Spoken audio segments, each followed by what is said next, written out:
হয়েছিল। এই গণহত্যার জন্য তো অবশ্যই শেখ হাসিনার বিচার হওয়া উচিত বলে আমি মনে করি।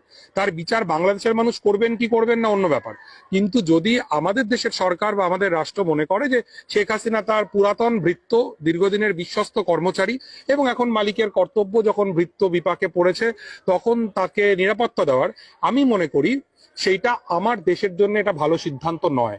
শেখ হাসিনার যা হবে বা হবে না সেটা বাংলাদেশের জনগণ বুঝবেন।